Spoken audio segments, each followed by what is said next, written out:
Doctor ભગવાનનું રૂપ હોય છે અને આ વાત વડોદરાની જીમર્સ ગોત્રી હોસ્પિટલે ફરી એકવાર સાબિત કરી બતાવી છે. આણંદ જિલ્લાના માલસર ગામના 1 વર્ષના માસૂમ બાળકની જિંદગી છેલ્લા 1.5 મહિનાથી તાવ અને ખાંસીના ગૂંગળામણમાં કેદ હતી. અનેક ખાનગી હોસ્પિટલમાં ન્યુમોનિયાની સારવાર કરાવીને થાકેલા પરિવાર માટે 4 ફેબ્રુઆરીનો દિવસ નવી આશા લઈને આવ્યો. જ્યારે બાળકને ગોત્રી હોસ્પિટલ લાવવામાં આવ્યું ત્યારે ENT વિભાગના વડા ડૉક્ટર હિરેન સોની અને તેમની ટીમે ઊંડાણપૂર્વક તપાસ કરી. રિપોર્ટ્સમાં જણાયું કે બાળકની જમણી શ્વાસ નળીમાં કોઈ અજાણી વસ્તુ ફસાયેલી છે. 5 ફેબ્રુઆરીના રોજ જનરલ એનેસ્થેસિયા હેઠળ અત્યંત જટિલ બ્રોન્કોસ્કોપી પ્રક્રિયા હાથ ધરવામાં આવી.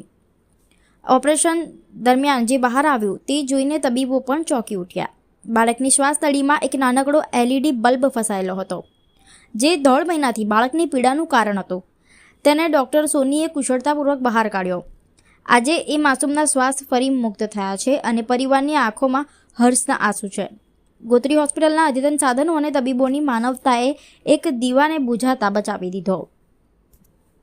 ગઈકાલે એક ઓપરેશન કરવામાં આવ્યું હતું. એક નાનું બાળકના શ્વાસનળીમાંથી બલ્બ કાઢવામાં આવે છે. હું ડૉક્ટર હિરેન સોની, GMRS મેડિકલ કોલેજ ગોત્રી ખાતે ENT વિભાગમાં પ્રોફેસર અને હેડ તરીકે ફરજ બજાવું છું. અમારી પાસે ગઈકાલે પરમ દિવસે રાધર સાંજે એક બાળક આવ્યું, જેને જમણી બાજુના ફેફસામાં ન્યુમોનિયાની અસર જણાતી હતી અને તેના માટે ઘણા બધા હોસ્પિટલ્સમાં તેમને બતાવીને સારવાર કરાવેલ હતી. પરંતુ અહીં તપાસ કરતાં અમને લાગ્યું કે શ્વાસનળીની અંદર કંઈક પ્રોબ્લેમ લાગે છે. એનો એક્સરે કરાવતા અમને શ્વાસનળીની અંદર કોઈક ફોરેન બોડી હોય એવી શંકા જન્મી. તેથી અમે એને બીજા દિવસે બધી તૈયારી કરી અને ઓપરેશન માટે લીધા. ઓપરેશનની અંદર શ્વાસનળીની અંદર દૂરબીન ઉતારી અને જોતાં અમને એની અંદર એક ફોરેન બોડી એટલે કોઈક મેટલનો પીસ હોય એવું લાગ્યું, જે ફક્ત 1 કે 2 મિલીમીટર જેટલો ભાગ જ દેખાતો હતો અને બાકી બધો ભાગ, કારણ કે લગભગ 1.5 મહિનાથી બાળકને તકલીફ હશે એટલે એ 1.5 મહિનાથી હોવાના કારણે એની ઉપર પણ ચામડી આવી ગયેલી હતી. એટલે ફક્ત આખા જે 1 સેન્ટીમીટરનો જે બલ્બ અમે કાઢી શકીએ એનો ખાલી 2 મિલીમીટર જેટલો ભાગ જ દેખાતો હતો. અમારી પાસે રહેલા અદ્યતન ઓપ્ટિકલ બ્રોન્કોસ્કોપી એટલે દૂરબીનવાળા ફોર્સેપથી અમે અંદર જઈ અને આ જોયું અને આ જોઈ અને અમે નસીબ જો કે એની અંદરથી આ ફોરેન બોડી કાઢી શક્યા. કાઢ્યા પછી આપ જોઈ શકો છો એક LED બલ્બ હતો. આખો LED બલ્બ બાળકના મોઢામાંથી જઈ અને શ્વાસનળીની અંદર ફસાયેલો હતો અને હવે આ કાઢી નાખ્યા પછી બાળક સારું છે અને એને કોઈ તકલીફ નથી. લગભગ આજે અમે એમને રજા આપી શકીશું. શરૂઆતમાં બાળકને કેવી રીતના ખબર પડી? જનરલી આવું કંઈક હોય તો બાળકને જ્યારે કોઈ પણ વસ્તુ ગળી જઈને શ્વાસનળીમાં જાય તો શરૂઆતમાં ખાંસીની તકલીફ થતી હોય છે, જે થોડાક સમય માટે રહે અને પછી એકાધિક જગ્યાએ જ્યારે આપણે આવું કંઈક શ્વાસનળીમાં ગયું તો કફની તકલીફ થાય, ખાંસી આવે અને થોડાક સમયમાં જ્યારે એક બાજુ શ્વાસનળીની અંદર આ ફોરેન બોડી સેટલ થઈ જાય તો પછી જનરલી કોઈ બીજી તકલીફ એકદમ દેખાતી નથી. પછી ધીરે ધીરે તાવ આવવો, ન્યુમોનિયાની અસર થવી, એક બાજુનું ફેફસું કામ કરતું બંધ થઈ જવું, પછી શ્વાસમાં તકલીફ થવી, આવી બધી તકલીફો થતી હોય છે.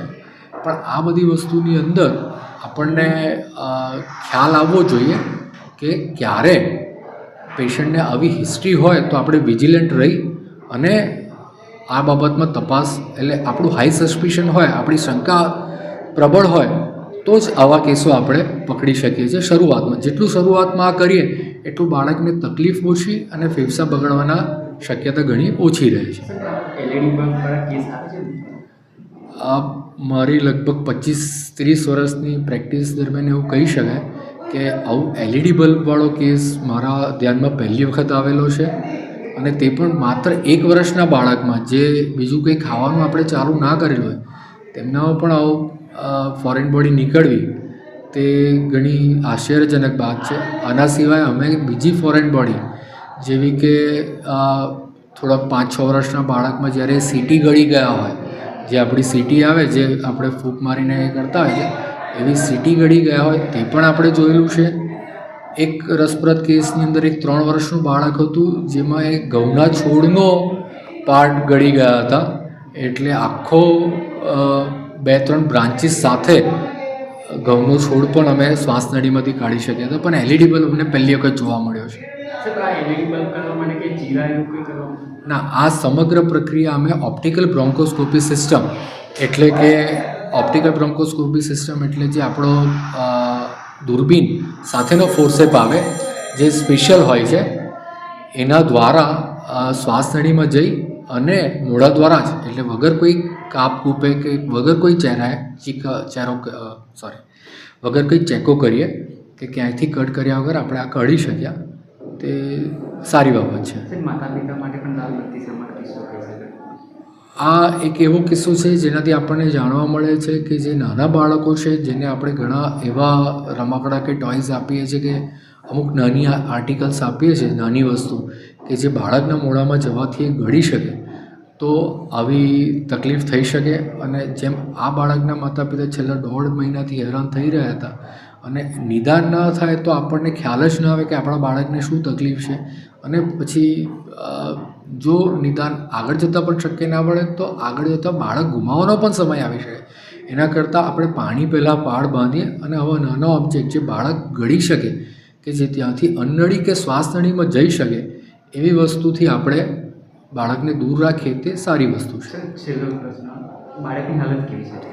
અત્યારે બાળકની હાલત ઘણી સારી છે, બાળક પૂરી રીતે સ્વસ્થ છે અને લગભગ આજે સાંજે અમે એને રજા આપી શકીશું.